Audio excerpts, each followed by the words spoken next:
E aí galera, tudo bom? Aqui é o Adrian, diretor de formação empreendedora. Carol, diretora de comunicação. João Tosto, responsável pelo conteúdo de seleção. Lucas Pedro, diretor de desenvolvimento do ano de 2018. E a gente vai falar um pouquinho sobre uma coisa que sempre está na dúvida do empresário júnior. Desde quando eu entrei no MEG, eu tinha essa dúvida. E depois que eu entendi, eu consegui entender mais um pouco do propósito de a gente falar um pouco sobre metas, falar sobre gol do ano, o maior objetivo das nossas EJs, que é sobre autocrescimento, né? Vamos falar um pouco sobre isso, desvendar alguns mitos. E aí eu pedi um pouco da ajuda do Carpedro para explicar como é que isso é contabilizado, como é que é feito assim para as EJs. Beleza, Adrian. Explicando um pouco melhor, né, sobre da onde que vem o autocrescimento, a gente entendeu no movimento Empresa Júnior que de um ano para o outro a gente precisa crescer, que de um ano para o outro a gente precisa ter desafios maiores, e aí a gente encontra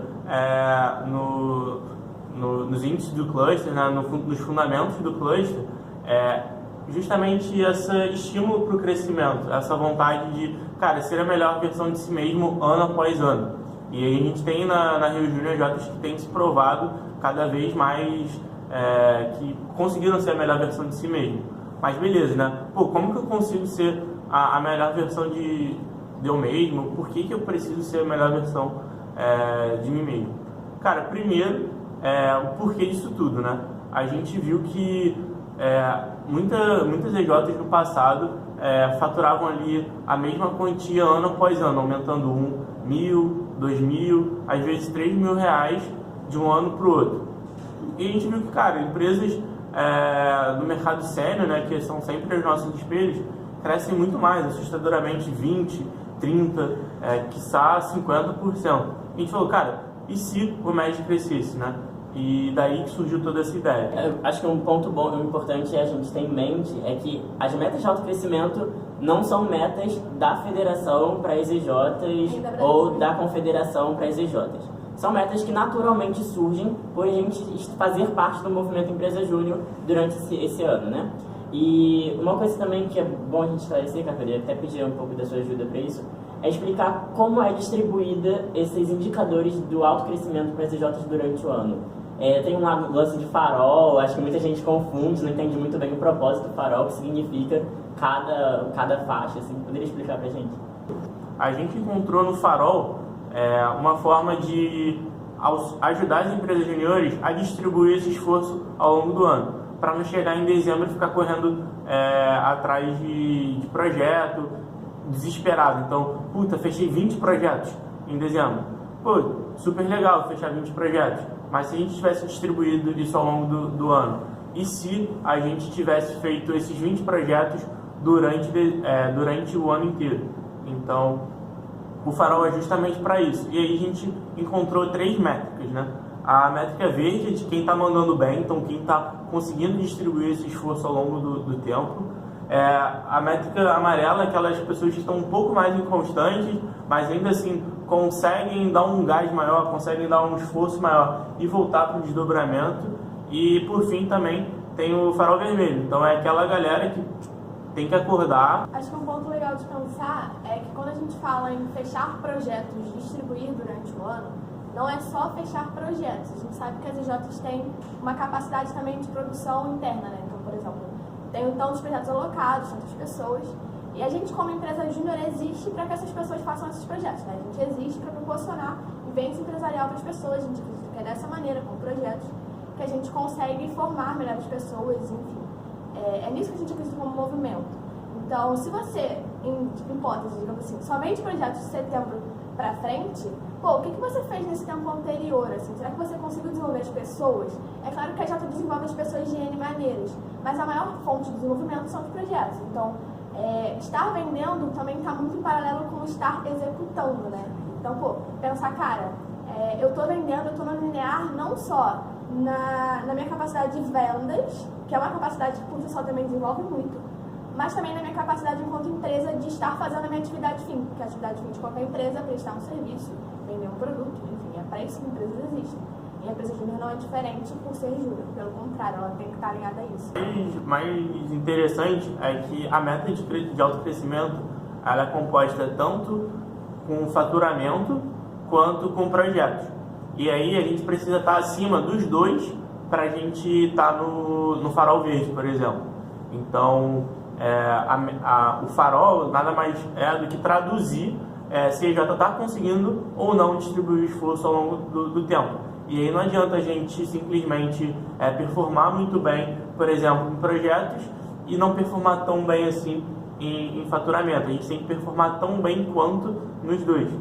Eu acho que esse é um ponto muito importante que algumas empresas juniores acabam deixando de escapar, deixando de olhar, mas a gente tem que caminhar com os dois juntos. E aí, uma das coisas que a gente já ouviu bastante falar no movimento, não é a tirania do ou, é a genialidade do e. Cara, se a gente conseguir fazer projetos e faturamento juntos, onde a gente pode chegar? Quantas pessoas a gente pode desenvolver? Quanto a gente pode investir nos nossos membros? Então, acho que o autocrescimento ele traduz tudo isso dentro de uma meta. E aí, quando a gente fala, né, que as nossas metas não são números, são justamente por isso. São porque aqueles números traduzem um desafio muito grande. Traduzem um desafio que a gente, talvez, com palavras não conseguiria explicar. A gente fala muito no MED também sobre o projeto Whisky e Água. Talvez você tenha ouvido falar de outras maneiras, como vinho. A galera usa outros nomes. Leite. Mas a ideia é de você ter um projeto que, digamos assim, é mais fácil de vender, é mais barato, é mais fácil de fazer, digamos assim.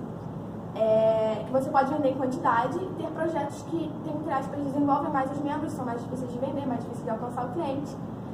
E tem muita Jota que a gente vê, assim, que vendeu muito projeto água e aí, num dado momento, começa a querer vender mais projetos whisky, digamos assim. E ótimo, a ideia de desenvolver pessoas com outros tipos de projetos é muito legal. Só que é justamente a genialidade também nesse sentido. Você não precisa abandonar os projetos água. Então, se você fechar um projeto que foi R$50, não é pra falar, é projeto. É projeto mesmo, você tem que ficar muito feliz por ter vendido R$50. Aquele projeto de R$50 pode impactar muitas pessoas. Então, assim, principalmente as Jotas que no ano passado venderam muito projetos água, né? Esse ano eles têm uma meta de projetos bem grande. Eu acho que a mentalidade é, vamos pensar então num próximo passo de vender um projeto mais complicado? Vamos, mas não vamos deixar de vender o água. Não precisa escolher lados, assim, acho que a ideia é justamente essa. Crescer junto em faturamento, em mentalidade da Jota, em maturidade de execução de projetos e também continuar vendendo aqueles projetos que você sabe que dão certo, que tem uma certa facilidade de chegada, enfim, você não precisa realmente escolher.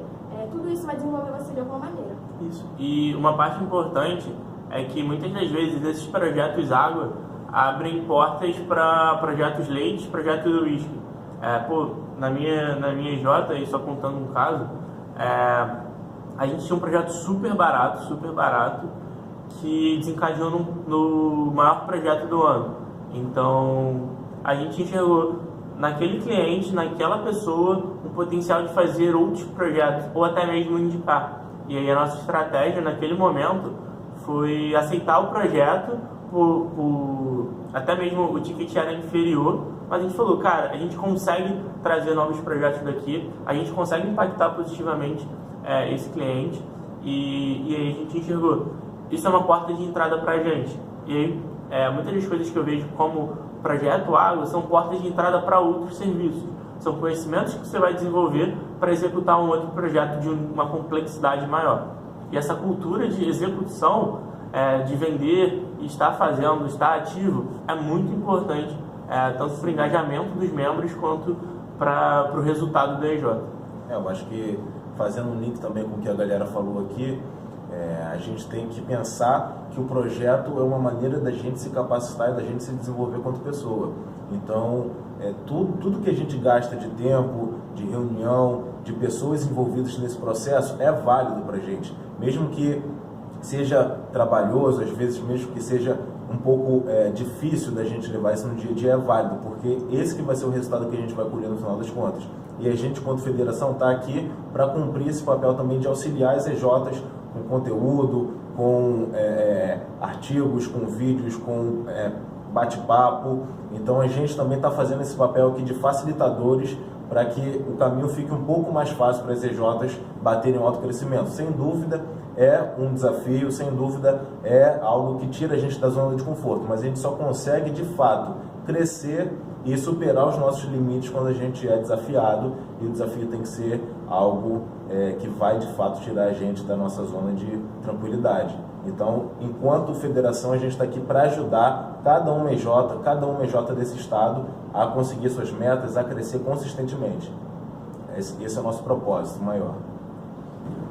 O Farol tem um ponto muito legal também, porque eu acho que ele é muito democrático, né? Porque todas as EJs, no começo do ano, elas partem de um ponto, digamos, zero, que é um desafio delas mesmas. Então, se você vai olhar, é uma EJ que tem um desafio de fazer 5 mil, uma EJ tem um desafio de fazer 1 milhão, o desafio particular da EJ é tão desafiante para as duas, tanto no 1 milhão quanto no 5 mil é muito desafiante. Crescer é muito desafiante e traz muitos problemas e é muito difícil. Então, o legal do Farol é que acho que todo mundo parte do mesmo ponto. Desafios diferentes, mas nossa singularidade é o mesmo ponto. É que, se você está no vermelho, você tem total chance, probabilidade numérica de chegar no verde. Nesse momento que a gente está agora, é o momento para dar o gás. É por isso que a seleção acontece agora, inclusive, não acontece no fim do ano. Porque no fim do ano vai ficando muito mais difícil você conseguir correr atrás de um gap que vai se tornando cada vez maior. Talvez não numericamente você fale, vou ter que fazer 4 mil. Mas, cara, qual o desafio que é 4 mil? De repente é um desafio muito grande, muito maior do que você tem noção. Assim. E juntando tudo que os meninos falaram sobre Farol, sobre a taxa de proporção da meta espalhada durante o ano, e sobre isso é bom entender que o bacana do Farol é que a gente está falando sobre porcentagem, não está falando sobre número absoluto, então dá para, como a Carol falou, além de partir do mesmo início, né, das EJs, ainda assim, cada uma com sua particularidade, elas têm como se medir entre desempenho, né, avanço. E juntando mais com o que o Carpedro iniciou falando sobre a genialidade do mais e melhores, né, projetos e faturamento, a gente fala um pouco sobre autocrescimento. E aí a grande dúvida, a grande questão que a gente pergunta para você que está assistindo é por que deixar isso para correr no segundo semestre? Por que não agora? Por que não aproveitar o Seleção Rio Júnior para alavancar os resultados da sua IJ e queimar aquela gordura que falta para a gente entrar no escalonado da meta de autocrescimento?